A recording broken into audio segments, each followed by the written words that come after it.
This is The Octagram. Welcome to The Octagram. Joining me right now is Kevin MacDonald, mixed martial arts referee, part of the ABC Association of Boxing Commissions and Combat Sports. Welcome. How you doing? Good, man. It's great to have you on. I've recognized your work for many years now, so it's great to have you on The Octagram. Appreciate it. Thanks for having me. Yeah, and when we were talking yesterday or the day before, you were at the firehouse, so you're also a Boston firefighter, which is also very commendable and cool. Oh, thanks. Actually, Watertown, Mass. We border Boston, so most people heard of us when guy was hiding in a boat a few years ago. So. Yep, definitely rings a bell, an unfortunate bell. So let's jump into this. The Octagram talks to fighters in all different types of MMA promotions, boxing promotions. We mostly focus on that. A lot of UFC, and a lot of times we like to build around mindset, and mental awareness and going into big fights and how people handle certain situations. So I want to kind of gear that towards you, Kevin MacDonald, a high-level, UFC known referee, and see if we can kind of pick your brain a little bit and see how how this turns out. So my first question is kind of the same thing I would ask a fighter. How do you prepare for those big fights? Because some of them really do have some high stakes moments and really important fights, millions of dollars on the line. So I'm sure that as a referee going into that, you have to sort of get into a certain space. So if you could maybe talk a little bit about that, how you get into a certain space if you're assigned to a John Jones or a Henry Cejudo or some big high stakes fight. What are you doing in the days before and the hours leading up to? So it's one of those on the bigger fights. One of the good things is oftentimes you're so busy night of that you don't have time to get caught up in your own head. And since we don't generally know the assignments until we arrive at the venue, some commissions are different, but for the most part, when I work, I usually don't know my assignments until I get to the venue. So oftentimes you'll have maybe 30 minutes, 20 minutes to kind of see what you got. And then you're going into the locker rooms, trying to time, because when they stagger the arrival of fighters. So if I've got, say, fights 2, 6, and 11 on a fight card, then I've got to go find the guys for the second fight or girls, meet with them, go over the rules, then be the person outside the cage who's inspecting the fighters for fight 1, collecting the cards. Then I jump in there. When I'm done with that, then I'm going to get the fights, meet the fighters for 5. So good thing is you don't get too caught up, stressing and overthinking things. And just like when it comes to fighting, for the most part, once the first punch is thrown, the job's the same, whether you're at the smallest level or you're at the biggest level. I understand. Well said, too. So how important is it for a referee to also be physically involved in training themselves, whether it's jiu-jitsu or a striking sport or MMA? How important is that to you in your experience, seeing people who are, trained as mixed martial artists or boxers or whatever background they have, compared to people who aren't, really active at all? And I know there are people who aren't active who are phenomenal referees and officials and judges. Yep. But with that said, help us with a little bit of the comparing and contrasting between the two. So I look at officials as individuals. There are some who are former fighters who get into officiating and they do a great job.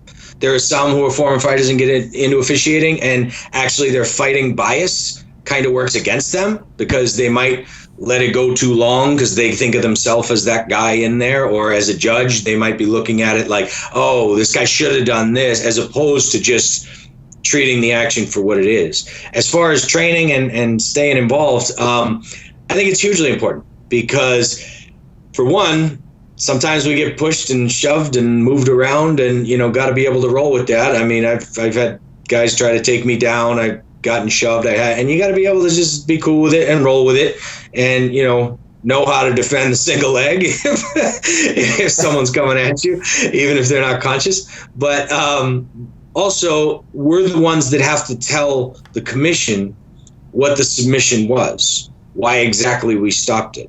So if you're not, submissions from 20 years ago, they keep adding to the list. They keep being, different little twerks, and now that's named after this person and whatever. So, I mean, we could make a real fool out of ourselves if we give the wrong one or don't know what it is. So it's important. No doubt. So when big fights do come along, I'm sure that the big fight feel is in the air, when you have like a big UFC 200 or just something of that magnitude. I understand that the job's the same. I understand that the decision-making stays the same, and I totally understand that, and I get that. But the climate's a little bit different. So how is the climate set before the fight? I know that you have meetings with the fighters beforehand. You go over rules. Yep. Is there anything there that fighters ever try to maybe, make certain requests, like, hey, I want to go down on my shield, or maybe I'm not in a position to go down on my shield, or are there times where fighters will try to kind of get to you? I'm sure that with your experience, and who you are, with all the experience you have, you don't have an issue with being influenced, but are there times when fighters sort of do that, try to set the climate themselves within the meeting?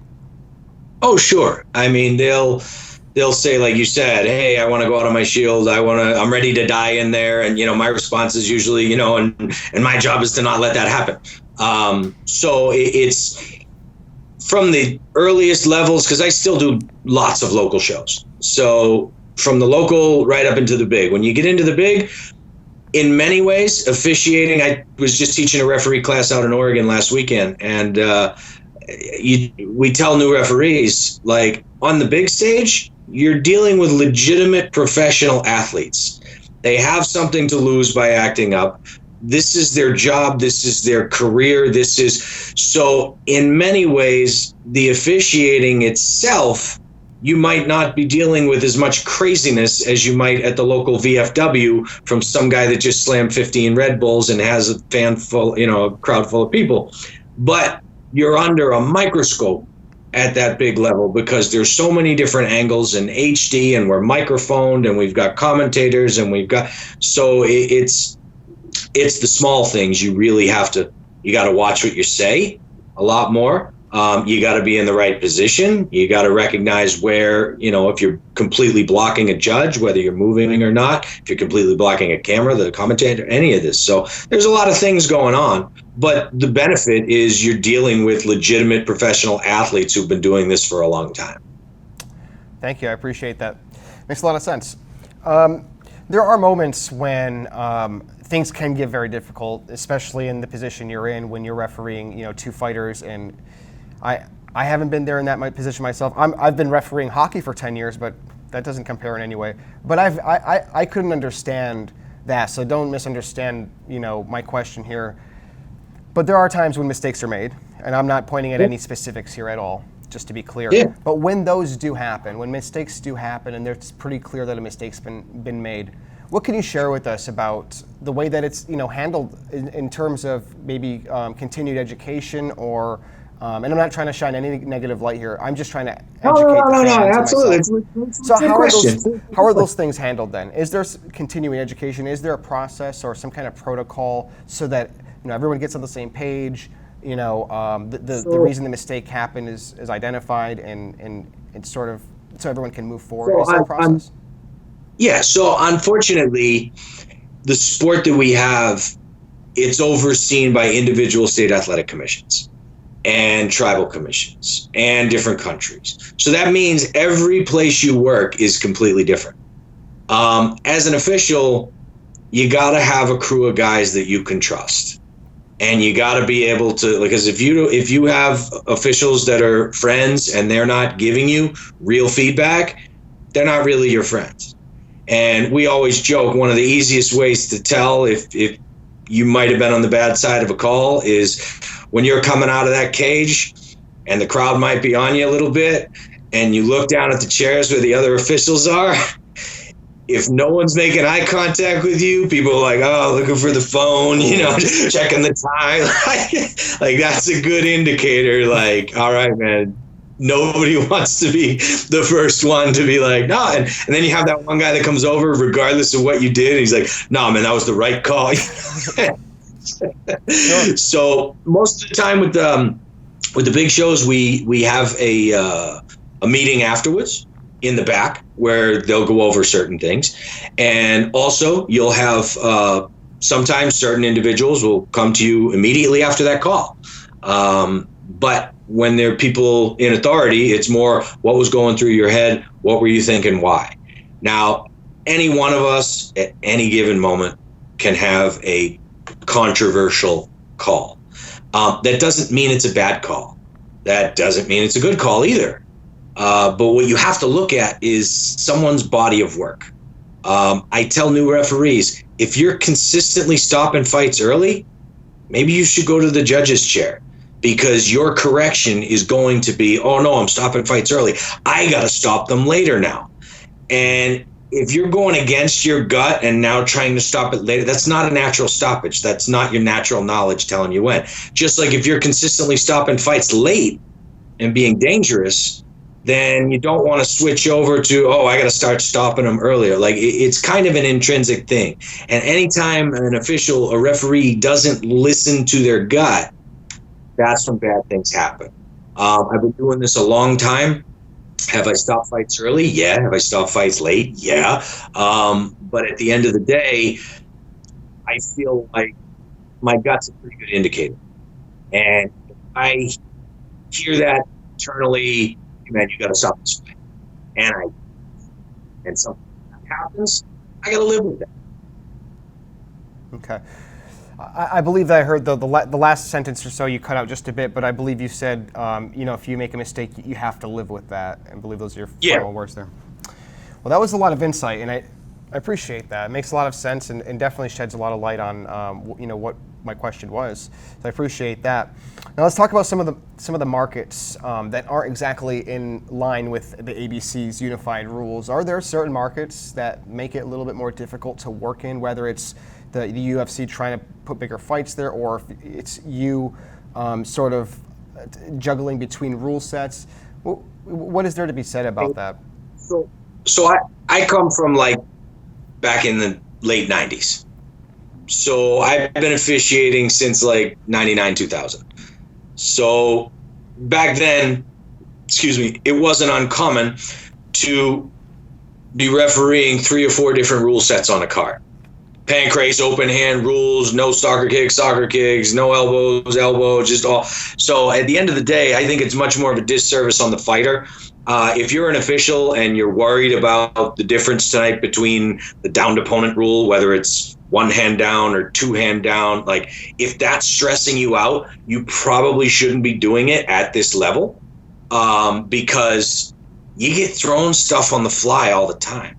And that's why I think that as referees, whatever rule set you give me, I'll officiate it to the best of my ability. Where I think it's very unfair is when it's because of a political gripe, or you don't like this commissioner or whoever proposed it, like you're gonna keep from changing the rules or intentionally change the rules. Because the biggest disservice that happens to is the fighters, and without the fighters, we don't have the cards, we don't have jobs, we don't have fans. So when you're confusing the fighters, that's what's unacceptable.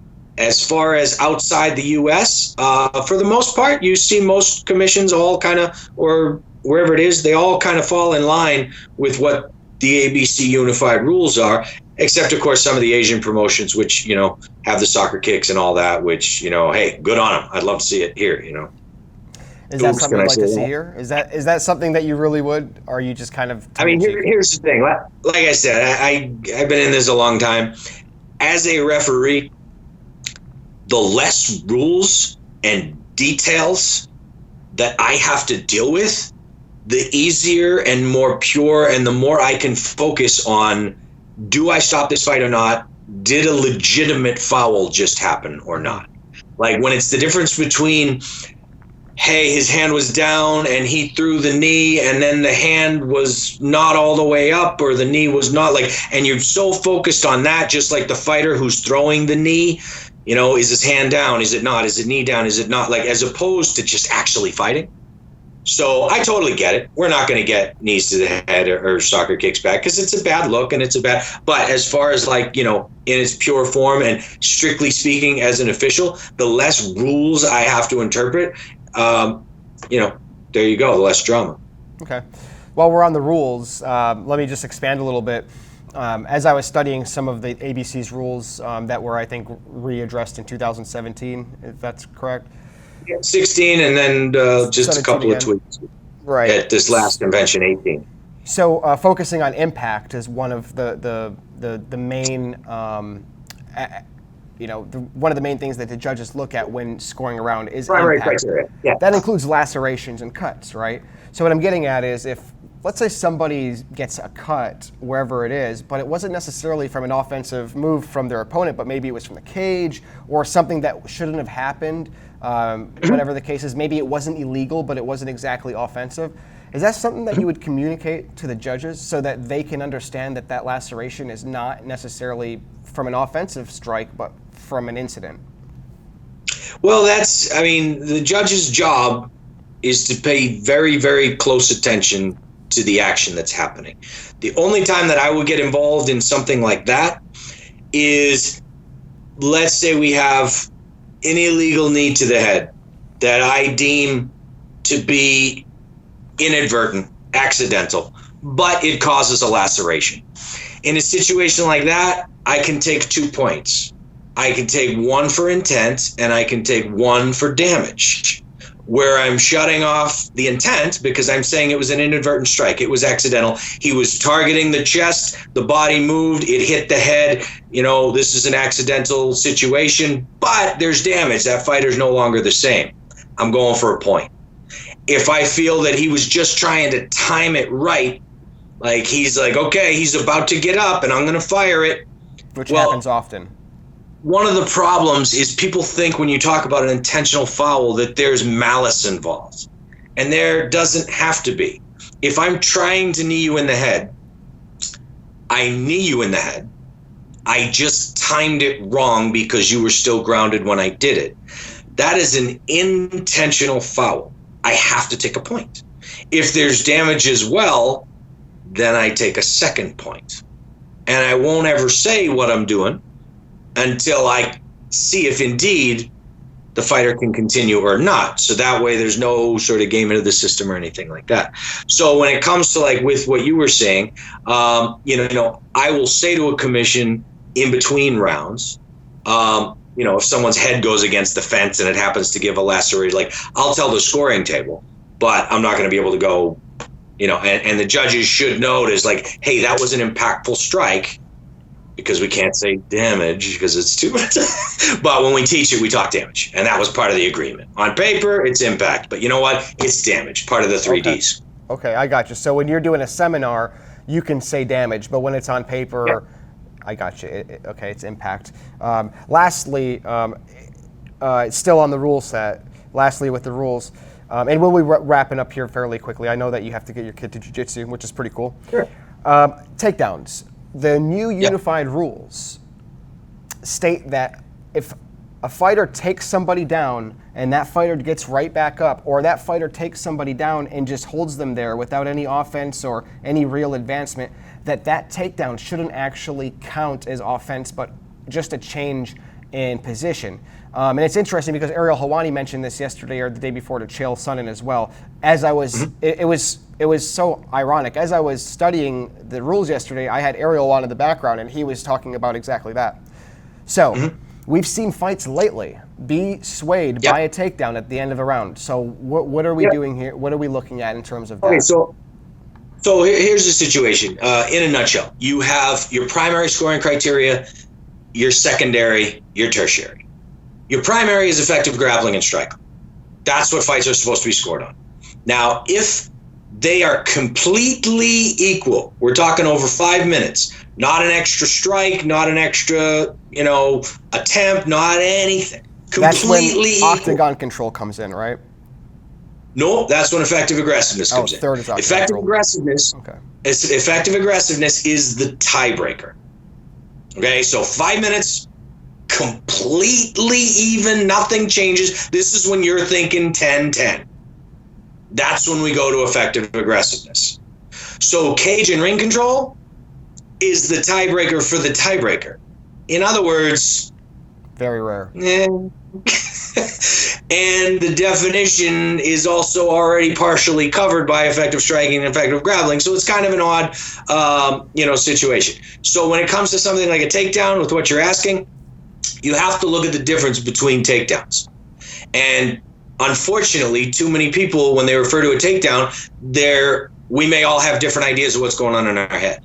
Now, if I hit someone in a high crotch, go up, turn the corner, boom, put them down, jump right into side control, and start working my game, technically all that's happened, if we're writing it down, is a takedown. Now, if you and I are tied up against the fence and we're kind of pummeling back and forth, and then I get you calf to calf, and we kind of turn to the side, and I lift my leg, and you kind of, and then we go to the ground. Okay, we're on the ground. Did I institute it? Yes. Does that mean I just did a takedown that should be counted the exact same as what we did before? Absolutely not. So there are takedowns which are in effect level changes. Now, when that happens, I think oftentimes people get caught on either side of the fence. Some are like, that doesn't count at all. And other people are like, that's what won on the round. But does that, when impact comes in as well? Because of takedown can cause impact. Absolutely. And that comes with the big, when you see the judo throws, when you see the big double legs, the power doubles, when you see, like, you have takedowns, which if you think about, when I teach the judge class, if you think about either a pendulum swinging back and forth, or I think John teaches as a tug-of-war rope. So however much that technique swings that pendulum or pulls that tug-of-war rope, so if we just both kind of go to the ground and you're like, oh, hell, and just kind of jump guard and we get there, like, if I'm the one that instituted it, well, you know what? Maybe that moves it over a little bit. But if you shoot on me, lift me up over the head, or suplex me down onto the ground, that's going to move a significant amount. Now, if all of a sudden that guy escapes and he swings around, sits up, goes to knee ride, starts landing a bunch of shots, we're going back toward the center. But it's up to the judge to interpret how far back and forth that we go. So when people talk about stealing around, it's not stealing around with a takedown. But if that round has been super even to where one guy throws jab cross, it moves it back in his. The next guy throws a heavy leg kick, it might move it back in his. When we're dealing with rounds that are that close, and then somebody does an offensive technique that imposes their will, it doesn't necessarily have to be a great spectacular takedown.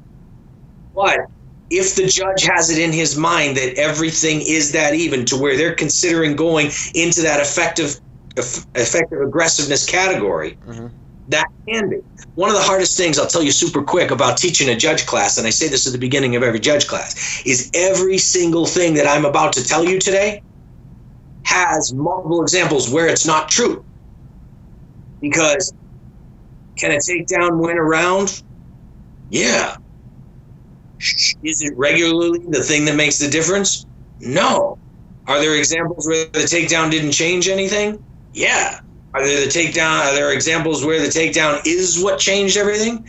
Yeah. Are there examples where 10 punches to the face can be outweighed by one legit teep to the stomach? Yeah. Are there examples where 10 clearly outweigh? So it's everything in this sport. And that's why as a judge, you have to be able to interpret what's really going on, what's impactful, we judge the results, not.